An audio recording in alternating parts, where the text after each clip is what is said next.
오늘 저는 요한계시록을 가지고 설교할 거니까 제 설교의 성패에 대해서는 우리 김추성 교수님하고 이보호 교수님, 김용 교수님이 째려보지 않으시면 저는 무한한 설교라고 생각이 됩니다. 이 요한계시록 21장 4절 말씀은 제가 같은 목회의 길을 걷는 사람들에게 설교할 기회가 있으면 반드시 한 번은 다루는 본문입니다. 왜냐하면 제가 목회자로서 살아가는데 초심을 잃지 않고 중심을 잡고 살아가야 되는데, 그때 저에게 가장 중요한 그 역할을 하는 지침으로서 제가 간직하고 있는 말씀이기 때문이고, 또 이 말씀이 모든 목회자들에게 반드시 이 말씀을 가지고 이 마음을 가지고 있는 게 좋겠다라는 생각이 있어서 어디든지 설교하러 가면 이 설교를 반드시 합니다. 그러니까 이 설교는 제가 엄청나게 여러 번에 걸쳐서 한 설교이고, 특별히 우리 빛과 소금의 교회 성도님들이 와 계시는데, 우리 성도님들은 요한계시록 21장 4절이 아마 귀에 딱지가 붙을 정도로 많이 들으셨을 거다라고 생각이 됩니다. 이 말씀을 가지고 우리 학우들과 함께 은혜의 시간을 가지려고 합니다. 요한계시록 21장 4절 말씀은 내용은 단순한 겁니다. 우리가 하나님께서 우리에게 이 땅에 살다가 세상을 떠나 세상과 구별된 천국에 들어갔을 때 우리에게는 눈물이 없을 것이다. 더 이상 눈물을 흘리지 않게 할 것이다 라고 하는 말씀입니다. 목사님들이 장례식장에서 먼저 천국에 가신 성도를 둔 유가족 성도들을 위로할 때 이 말씀을 가장 많이 활용하고 인용한다라고 저는 생각합니다. 그런데 그러한 차원에서 이 본문 말씀은 단순한 거죠. 천국에 가면 눈물이 없을 것이다. 천국에 가면 눈물을 더 이상 흘리지 않게 할 것이다. 닦아줄 것이다 라는 내용인데, 문제는 이 내용이 천국의 간분에게 한 말씀이 아니고 아직 이 땅에 남아있는 성도들에게 주신 말씀이라는 거죠. 그러니까 이 땅에 살아있는 사람들은 천국에 가면 눈물을 흘리지 않아도 돼라는 정도의 말씀으로 들리지 않는 말씀입니다. 왜냐하면 이 땅에도 눈물이 없는데 천국에 가면 눈물이 없을 거야, 이런 정도라면 특별히 하나님께서 이 말씀을 통해서 천국에 가면 눈물이 없을 거야 라고 하실 이유는 없지 않습니까? 그러니까 이 말씀은 천국에 갔을 때 눈물이 없다라는 그러한 내용을 간직하고 있는 것이 확실한데, 한편에서는 이 땅에 살아있는 성도들에게는 이 땅에서 사는 동안은 눈물 없이는 살 수 없다, 이 메시지를 전하고 있는 말씀이다 라고 생각이 됩니다. 그러면 이 땅에 살고 있는 유가족들에게 이 땅에 사는 동안에는 왜 눈물 없이는 살 수 없을까라고 말씀하고 있을까?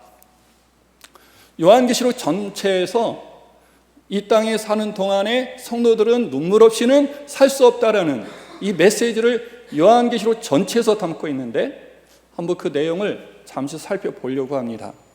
왜 이 땅에 사는 동안에 성도들에게는 눈물 없이는 살 수 없는 것인가? 요한계시록 1장 9절에 보면 사도 요한이 patmos섬에 유배를 되는데, 유배된 이유를 보니까 말씀과 증언의 삶을 살았기 때문이다 라고 말하고 있어요. 요한계시록 6장 9절에 보면 순교한 사람들의 이야기가 기록되어져 있는데, 순교한 사람들이 왜 순교했는가 봤더니 역시 말씀과 증언의 삶을 산 까닭이다, 이렇게 되어 있어요. 요한계시록 20장 4절은 천년 왕국에 대한 어떤 내용을 우리에게 암시해주는 본문인데 그 본문 안에도 목배임을 당한 영혼들이 기록되어 있는데 목배임을 당한 이 사람들이 목배임을 왜 당했을까요? 이 정도 되면 이제 반응이 있어야 되는데 목배임을 당한 사람들이 왜 목배임을 당했을까요? 역시 말씀과 증언의 삶을 산 까닭이다. 그러니까 말씀을 갖고 증언의 삶을 사는 사람들은 유배를 당하고 그리고 목배임을 당하고 순교를 당하고 있고 나만 그런 것이 아니라 옆에 사람이 그렇게 죽어가고 있고 끊임없이 그 일로 인해서 애통해야 할 만한 일들이 일어나고 곡할 만한 일들이 일어나고 사람들이 죽어가고 있으니까 그 상황 속에서 눈물을 흘리지 않고는 견딜 수 없는 것이죠.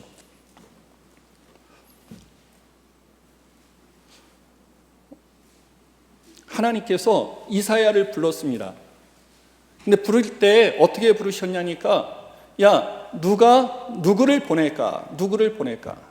누가 우리를 위해 갈고? 이렇게 말씀을 했어요. 그럴 때 이사야가 답변하기를 제가 여기 있습니다.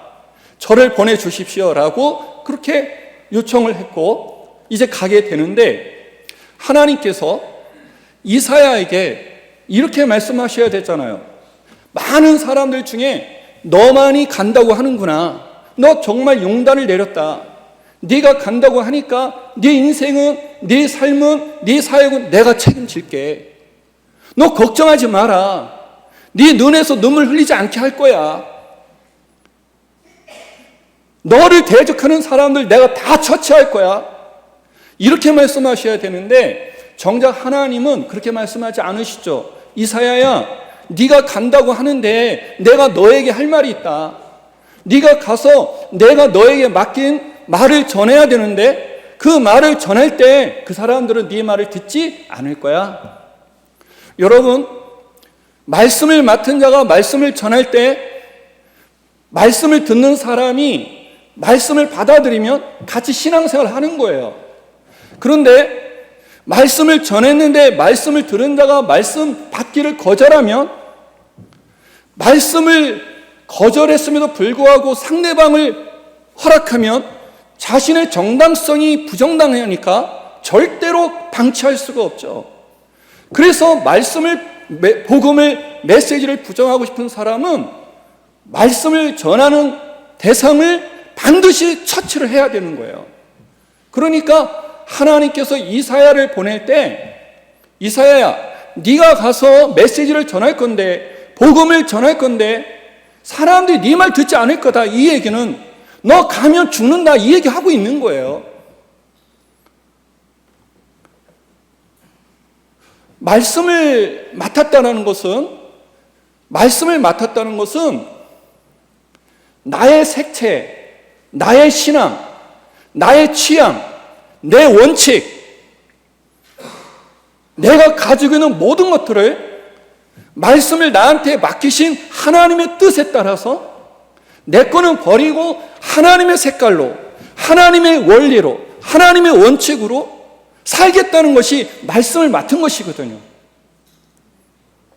그러니까 요한계시록 1장 9절, 6장 9절, 20장 4절에서 말씀과 증언의 삶을 산 사람들은 한결같이 해를 입는 것입니다.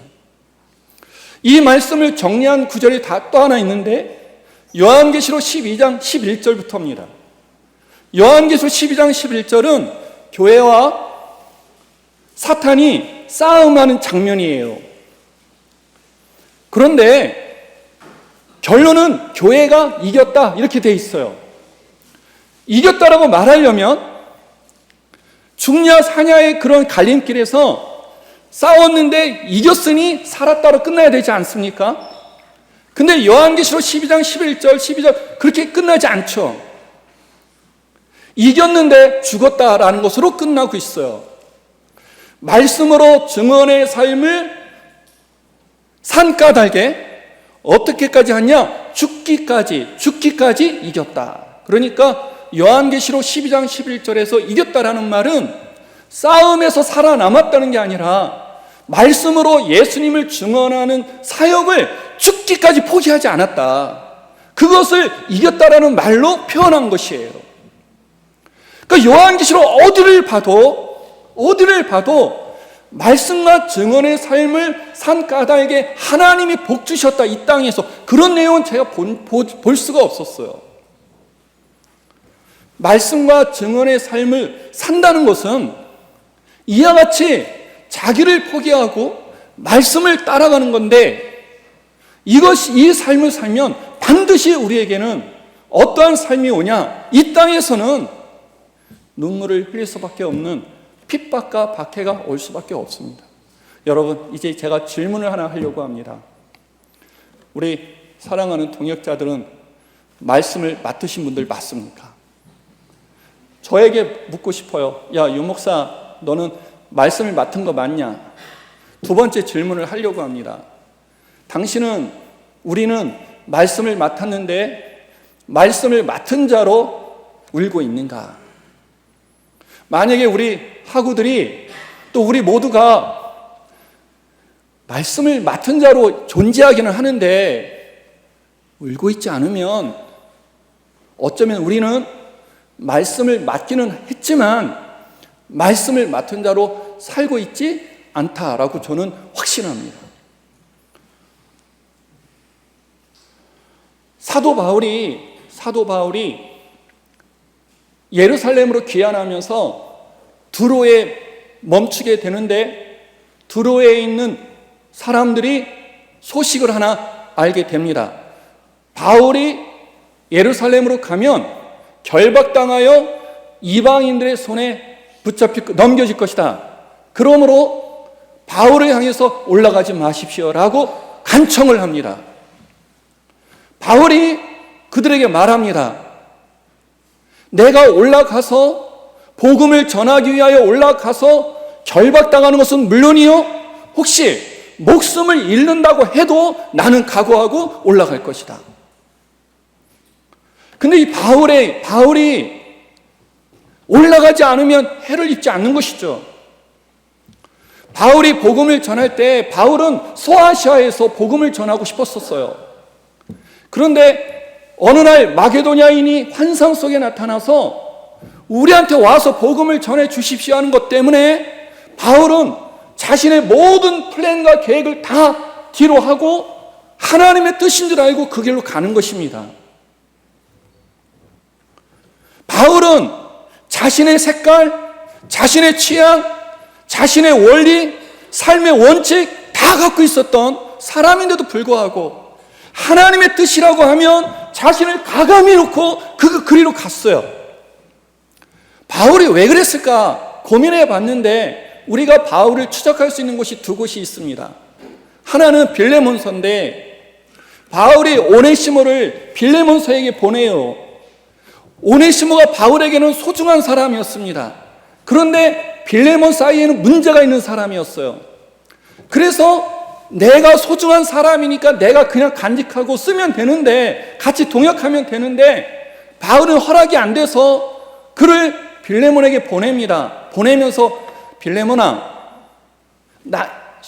오네시모가 나한테 소중한 사람인데 나는 빌레몬 너에게도 오네시모가 그런 사람이었으면 좋겠다. 나는 당신이 오네시모를 그렇게 대해줬으면 좋겠다 해서 나한테 보내는데, 여기서 한 가지 더 우리에게 강하게 때리는 것이 뭐냐면 바울이 이렇게 말하잖아요. 빌레몬아, 나는 내가 너에게 부탁한 것보다 더할 것을 내가 한다. 여러분, 바울은 빌레몬에게 부탁하면 안 되는 내용을 부탁한 것입니다. 빌레몬이 바울의 말을 허락하면 상당히 많은 문제들이 발생할 수 있는 그런 부탁이었어요. 그걸 모르는 바울이 아닙니다. 그런데도 빌레몬에게 그 엄청난 부담스러운 그런 요청을 해요. 무엇에 근거해서 그랬을까? 바울 안에 복음이 있습니다. 바울은 복음이 말하면 자기를 가감히 내려놓고 복음을 따라갔습니다. 근데 이 복음이 누구에게도 있냐면 빌레몬에게도 있습니다. 빌레몬의 성품에 호소하는 게 아니라, 빌레몬, 나는 내 안에 있는 복음 때문에 이렇게 살고 있는데 만약에 내가 네 처지라면 내 안에 있는 복음을 갖고 있는 너가 틀림없이 이렇게 할 거라고 나는 안다. 이것에 근거해서 빌레몬에게 그 엄청난 부담스러운 부탁을 하는 것이거든요. 정말 그럴까? 정말 그럴까? 바울의 마음속에 이런 마음이 있었을까? 있었어요. 데살로니가 전서의 3장에 보면 바울이 데살로니가 그 지역에서 한 3주 정도 복음을 전했거든요. 그리고 떠났습니다. 떠났는데 떠나기 전에 데살로니가 교회 성도들에게 무엇을 얘기하냐면, 내가 미리 말을 하겠다. 틀림없이 데살로니가 교회 당신들에게 환난이 있을 거다. 이렇게 말을 했어요. 그리고 떠났는데, 떠난 뒤에 어느 순간에 보니까 데살로니가 교회에 환난이 있는 거예요. 데살로니가 전서를 보내면서 썼잖아요. 3장에서. 내가 너희들과 함께 있을 때 환난이 있을 거라고 했는데 과연 그렇게 됐다. 여러분, 바울이 도대체 데살로니가 교회에 뭐 때문에 환난이 있을 거라고 말을 했을까요? 데살로니가 교회 사람들이 싹이 노라니까, 복음을 받았지만 형편없이 복음을 상대하는 그 대하는 태도가 너무 형편없으니까 하나님 너희를 가만히 안 두겠다, 이런 쪽에서 그렇게 말씀한 게 아니에요. 데살로니가 전서 1장에 보면 데살로니가 사람들이 복음을 받은 지 얼마 안 됐지만 얼마나 그 복음에 대해서 적극적이었는지, 너의 믿음의 수고와 사랑의 역사, 사랑의 수고, 소망의 인내, 이런 얘기를 통해서 그들이 복음을 가졌을 뿐만 아니라 복음을 안고 살았구나 라는 것을 볼 수 있는데, 바울이 그들에게 환난이 있을 거라고 예측한 것은 그들의 형편없는 신앙 때문이 아니라 복음을 가졌을 뿐만 아니라 그들에게 주신 하나님의 복음을 가지고 데살로니가 사람들이 복음을 안고 살았거든요. 복음을 안고 사는 그들을 보면서 바울은 확신하는 거예요. 복음을 가지고 있으면 이 땅에서는 핍박과 박해를 받게 돼 있다. 복음을 갖고 있으면 울지 않고는 절대 하루도 지낼 수 없는 일들이 너에게 있을 거다. 그것을 알기 때문에 바울이 데살로니가를 떠나기 전에 그들에게 틀림없이 당신들한테 환난이 있을 거다 이렇게 얘기를 한 거예요.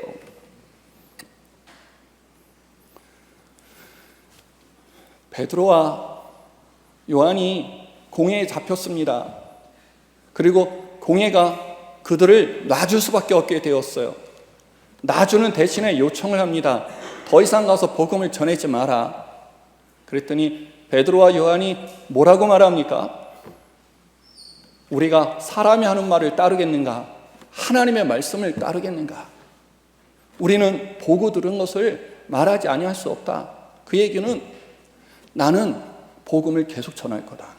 우리는 복음을 계속 전할 거다. 그 말은 복음 전하다가 죽으면 죽을 거야, 이 얘기하는 것이죠. 저는 우리 전도사님들, 또 우리 하구들, 또 우리 모든 동역자들을 뵐 때 우리 다 하나님 말씀 맡은 사람들이 있잖아요. 아니군요. 째려만 보지 마시고. 여러분, 우리 다 하나님 말씀 맡은 사람들이잖아요. 하나님 말씀 갖고 사실 거잖아요. 평생을 하나님 말씀 붙들고 사실 거잖아요. 여러분, 그 소망을 가지고 신학교에 입학을 했는데 여러분 혹시 어떤 생각으로 입학했을까요? 나는 말씀을 맡은 자로 평생을 살 거다. 내 말씀을 맡아서 평생을 살면 내 인생은 핍박과 박해의 연속일 거다. 눈물을 흘리지 않고는 절대 갈 수 없는 길이다. 하나님, 내가 그 길인 거 알고 왔습니다. 나 그 길인 거 알고 왔고 그렇게 살 겁니다. 여러분 그런 생각으로 오셨습니까? 아니면 신학교 올 때 공부 잘해서 빛이 나는 그런 능력 있는 목사든 교수든 이런 거 생각했습니까? 제가 참 슬픈 이야기가 한데 제가 신학한 이유가 딱 하나 있습니다.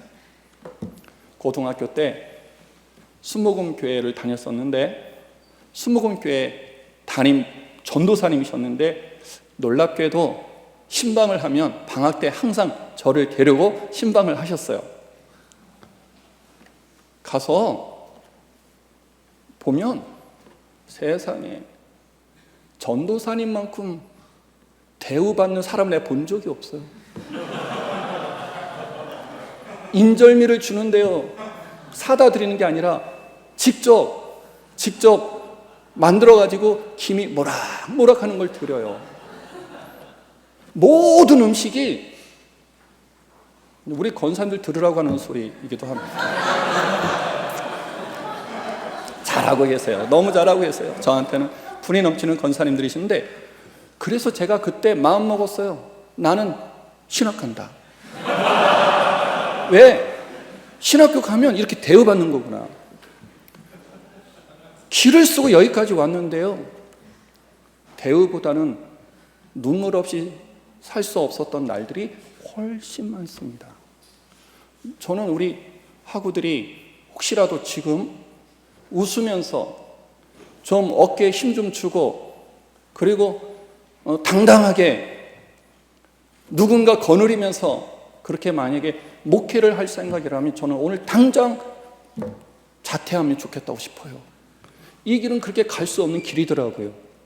말씀을 안 맡았으면 모르지만 말씀을 맡으면 우리의 인생은 그렇게 가는 겁니다.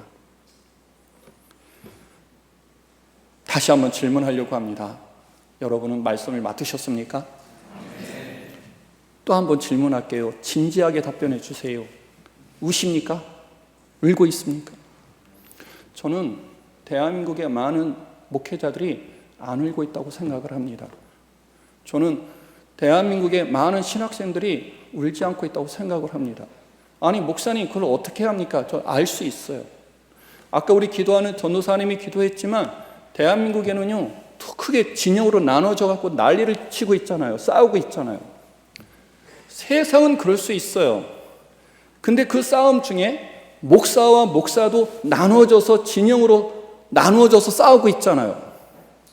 여러분, 우리는 진리를 붙들고 있기 때문에 싸워야 돼요. 진리가 아닌 것에 대해서는 싸워야 되는 게 마땅해요. 그런데 제가 지적하고 싶은 것은 그게 아니에요. 둘로 나뉘어져 있잖아요. 근데 각자가 상대방 목사를 향해서 입에 담을 수 없는 욕을 해요. 그리고 나의 정당성은 어디서 찾냐면 말씀에서 찾아요. 당신은 가짜야. 왜? 내 주장은 말씀에서 나왔거든. 저는 그래야 된다고 생각해요. 하지만 문제는 거기에 있지 않아요. 그렇게 싸우다가 그래, 너는 너대로 가, 나는 나대로 갈게, 이거예요. 저는 이것은 아니라고 생각해요. 왜? 우리는 말씀을 맡았잖아요. 말씀은 하나님의 말씀이잖아요. 하나님은 우리에게 성경 하나밖에 안 줬잖아요. 근데 성경을 다루는 말씀을 맡은 목사와 목사가 서로 말씀을 근거해서 싸우다가 너는 너고 나는 나대로 가자, 이게 말이 됩니까? 저는 그럴수록 모든 목사는 하나님 앞에 더 엎드려서 기도해야 된다고 생각해요. 말씀이 뚫어지라고 봐야 된다고 생각해요. 그래서 과연 내 주장이 하나님이 주신 뜻 맞는가? 이거 고민해야 된다고 생각해요. 이것이 옳다고 생각하면 눈물로 상대방을 설득해야 된다고 생각해요. 이 작업이 없으면 우리는 가짜일 가능성이 너무 많아요. 하나 질문 다시 하려고 해요. 우리 여러분 여기 학우여도 계신데 신학교 잘 마치고 졸업을 했어요. 각 지역에서 목회를 다 합니다. 어느 날 여러분이 함께 신앙생활했던 성도가 목사님, 제가 먼 지역으로 이사를 하게 되었습니다. 오고 싶은데 올 수가 없는데 어떻게 할까요? 그래서 어느 지역인지 물어보니까 마침 동기가 목회하고 있는 지역이에요. 묻겠습니다. 여러분의 동기가 내 성도가 이사하는 곳에 살고 있을 때, 그곳에서 사역할 때 그 동기에 보낼 수 있어요, 없어요? 거짓말이에요. 학교에서는 모르는데요, 졸업하고 보면 얼마나 색깔이 다른지, 하나님이 한 분이 아닌 건지, 같은 교수님들에서 배운 게 아닌 건지, 때로는 교수님들이 틀린 거 있을 수 있죠. 저도 가르치면서 내가 틀린 거 있을 수 있어요. 그러면 교수님은 틀렸고 나는 맞고, 그렇게 헤어지면 안 돼요. 교수님을 향해 가서 도전을 해야죠. 왜 교수님의 의견과 제 의견은 다릅니까? 해서 졸업하기 전에 반드시 정리하고 가야 되잖아요. 그래서 우리는 하나 돼서 가야 되잖아요. 어디에 가 있든지 누구든지 이사한다고 하면 거기에 내 동기가 있어, 동기가. 거기 가면 내 말씀과 똑같이 그래야 되잖아요. 못 그래요. 그 얘기는요, 우리가 말씀을 맡았지만 한 말씀을 맡은 게 아니고 여러 개의 말씀을 맡은 사람처럼 살고 있어요.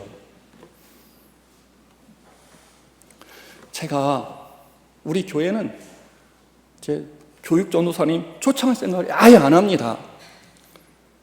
왜냐하면 초청 안 하는 게 아니라 초청해도 안 와요. 근데 왜 안 오는가? 제가 2번 정도 경험했어요. 광고를 냈는데, 홍보를 했는데, 안내를 했는데 오겠다고 다 약속이 됐어요.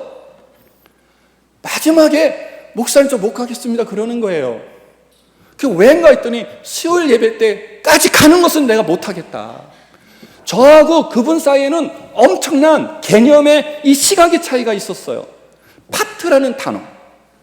여러분, 저 때는요, 파트 그러면 시간 파트가 아니었어요. 사역 파트였어요. 내가 유년부를 맡았으면 유년부의 담임 목사가 되어서 일주일 내내 신학생이니까 신학 공부하는 거 하나 하고 그 맡은 사역에 전념해라는 거였었거든요. 저는 그런 줄 알고 교육전도사 뽑으면 당연히 성도들이 예배 다 참여해야 되는 줄 알았어요. 그런데요, 지금 파트는 그 개념이 아니고 시간 파트더라고요. 토요일날 와서 주일날까지만. 우리 권사님도 여기 와 계신데 권사님도 수요일 예배 27년 동안 안 빠집니다. 왜 안 빠지는가 내가 전사님들과 비교해 봤어요. 우리 권사님들은 할 일이 없어. 할 일이 없으니까 그냥 오는 거예요. 시간 때우려고. 그런 권사님이 세상에 어디 있겠어요. 자기 다 중단하고 하나님이 예배 좋아한다고 하니까 예배 드리러 가야지 하고 오시는 거 아니에요? 근데 심히 말씀을 맡은 사람들이 하나님께 예배 드린다고 하는데 난 파트니까 난 거기 못 가요. 전 그게 말이 안 된다고 생각해요. 제가 합신 2학년 때 지금 생각해도 끔찍한 결정을 하나 했습니다. 수원 어느 교회에서 전도사로 가기로 했는데 시골에 있는 선배 잘 아시는 목사님이 저를 잠깐 만났어요. 유전도사는 우리 교회 왔으면 좋겠다. 유전도사가 아니면 올 사람이 없다. 저는 그게 하나님의 목소리인 줄 알았어요. 그래서 갔는데 15만 원 사례비 받았거든요.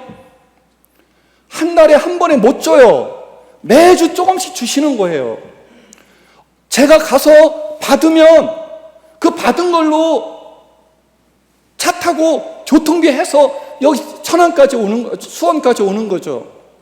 어느 날 비가 억수로 쏟아지고 있는데 그나마 그 주에는 아예 안 주시는 거예요. 그러니까 없든지 헌금이 안 들어왔든지 그런 거죠. 번개가 막 내리치고 하는데 그날 제가 엄청나게 오랜 시간을 그 시골에서 걸어서 오산까지 나왔어요. 왜? 오산에서 수원까지 올 돈은 있는데 그 시골에서 오산까지 오는 돈이 없어가지고 그냥 그때는 타고 그냥 무시하면 되는데 전도사니까 양심상 그럴 수도 없잖아요. 그래서 오는데 저는 정말 딱 한 가지만 두려웠어요. 루터 친구가 벼락 맞아 죽었다는데 혹시 내가 하나님 앞에 밉보인 게 있어가지고 혹시 나 벼락 맞으면 어떻게 되나? 그거 외에는 내 마음속에 하나도 불평도 불만도 상함도 없었어요. 왜? 이건 당연한 거다. 저는 우리 전도사님들, 또 우리 귀한 후배님들, 또 함께 목회하는 우리 사역자들, 저는 오늘 이 말씀처럼 우리는 말씀을 맡은 사람들입니다. 말씀을 맡았는데 말씀과 증언의 삶을 사는 사람들을 향해서 하나님은 절대 네가 신앙생활 잘하고 있으니까, 사역 잘하고 있으니까 내가 네 눈에서 이 땅에 사역하는 동안도 지켜줄 거야. 눈물 흘리지 않게 해줄 거야. 너를 괴롭히는 사람 있으면 다 내가 치워줄게. 이러시지 않아요. 왜 그러시지 않냐면 하나님이 그러실 수 없어요. 아니, 하나님이 전능하신데 왜 못 그러실까요? 왜냐하면 우리가 신앙생활을, 사역을 잘 못해서 겪는 핍박이요 박해면 하나님이 우리를 만들어서라도 해결해 주시는데, 우리가 받는 핍박과 박해는 신앙생활을 잘못해서 받는 박해가 아니라 말씀과 증언의 삶에 철저해서 바른 신앙을 붙들고 있어서 하나님의 뜻을 따라가는 것이기 때문에 겪는 핍박과 박해이므로, 이 박해와 핍박은 우리 인생에서 절대 없어질 수 없는 것이죠. 우리 하구들의 인생입니다. 저의 인생입니다. 저는 지금 병원에 갈 때 때때로 많이 웁니다. 우는 이유가 하나예요. 제 몸 자체가 몸이 많이 아파요. 그래서 각방 쓸 때가 많아요. 왜냐하면 잠잘 때 와! 하고 소리를 질러서 고함 때문에. 거짓말인 줄 아는데 저하고 여행한 목사님들이 다 놀래요. 아픈 거죠. 근데 제가 왜 병원에 입원 안 하냐? 병원에서 제 병을 입원하면 고칠 수 있어라고 말 안 해주니까 그냥 참고 지금 20년 이상을 살고 있는데, 병원에 가면 입원해 있는 한우들이 많잖아요. 그분들을 생각할 때 나는 이만큼 아파도 입원 안 하는데 저분들은 얼마나 아팠으면 입원해 계실까? 그것 때문에 대놓고 울지는 못하지만 마음의 눈물을 많이 흘려요. 저는 우리가 말씀을 맡은 자로 오늘 나를 볼 때 저는 이것이 우리에게는 체크할 수 있는 지침이 되기를 소망합니다. 나는 말씀을 맡았는가? 말씀을 맡은 게 확실한가? 그러면 나는 지금 울고 있는 것으로 확인하셔야 합니다. 울고 있지 않으면 여러분은 어쩌면 말씀 갖고 살지만 자기를 말씀에 맞춘 게 아니라 말씀을 나한테 맞춰서 말씀 맡아서 산다라고 속고 있을 가능성이 많습니다. 그래서 여러분이 혹시 너무 힘들어서, 너무 아파서, 너무 참기 어려워서 너무 울고 있다면 내 옆에 있는 사람도 그러고 있다는 것을 볼 수 있어야 돼요. 저 사람도 나처럼 복음을 맡은 자인데, 말씀을 맡은 자인데, 내가 이것 때문에 이렇게 아파서 울고 있는데 이 친구는 얼마나 아플까? 아프지만 소리내서 울고 있지 않은 거겠지. 그러면서 위로자가 돼야 되고, 또 나 역시 위로를 받으면서 우리는 가야 되는 하나님의 동역자들입니다. 저는 우리 서로가 눈을 보면서 울고 있는 우리 자신들을 볼 수 있기를 소망합니다. 여러분, 우리 교수님들 저는 가만히 보면 되게 불쌍합니다. 저는 세상에서 목사가 제일 좋은 줄 알고 신학했다가 세상에서 제일 어려운 직업이 목사인 줄 알고 아까 그런 말씀을 드렸는데, 그런 마음으로 학교에 자주 와서 목사님들 보면 건강해지는 교수님들이 아니라 점점 몸이 쇠약해져가는 모습을 보면서 저분들 정말 불쌍하다 이런 생각이 들어요. 우리 학우들 교수님들 보면서 교수님들의 눈에서 흘리는 눈물을 보실 수 있어야 됩니다. 저는 이것이 우리 모두에게 가장 같이 있어야 된다고 생각해요. 그렇게 해서 우리는 끝까지 하나님 부르는 그날까지 갈 수 있을 거라고 생각이 됩니다. 여러분 한번 따라합시다. 나는 울고 있는가? 울고 있다면 잘하는 것이다. 저는 이것이 하나님의 말씀이라 생각하고요. 여러분이 울 수 있는 길을 택하기를 바라고요. 그리고 그 모든 보상은 하나님께서 때가 되면 천국에서 하실 거라고 믿습니다. 그런 은혜가 우리 학우들 모두에게 또 우리 모두에게 넘치기를 주님의 이름으로 축복합니다. 기도하겠습니다. 하나님, 형편없는 종이 하나님의 거룩하고 귀한 말씀을 대독하고 대언하여 말씀을 나눴는데 저는 감춰주시고 오직 말씀에 근거한 하나님의 의도하심만 우리 모두에게 남게 하여 주셔서 우리의 갈 길을 보여주시고 또 가는 동안 어렵고 힘든 길 참게 하여 주시고 또한 옆에 있는 동역자들 보면서 경쟁의 대상이 아니라 울고 있는 그들의 눈을 닦아주고 씻어주는 하나님 대신 이 땅에서 그 역할을 하는 우리가 되게 하여 주옵소서. 예수님 이름으로 기도하옵나이다. 아멘.